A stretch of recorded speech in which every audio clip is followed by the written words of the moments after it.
In October, fall was in full swing, and as the month progressed, we saw some of the year's scariest market trends continue. Hi, I'm Bill Kuklinski with the Home Premier team, and this is your October 2022 Real Estate Market Update.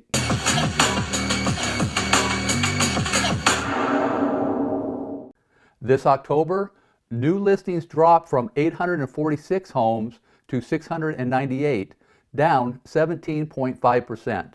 Pending sales also took a 25.4% dive to 580 homes from 778 last year.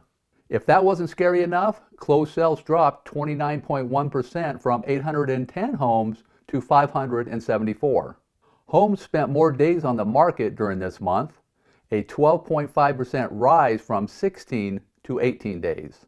Inventory also dropped this month to 826 homes from 858, a 3.7% decrease. However, the month supply of homes grew 8.3% to 1.3 months from 1.2.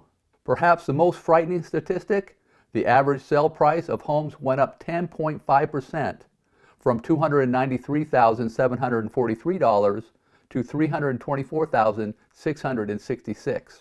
Be sure to like, follow, and comment below so you don't fall behind on the market trends that could affect your home buying or selling decisions.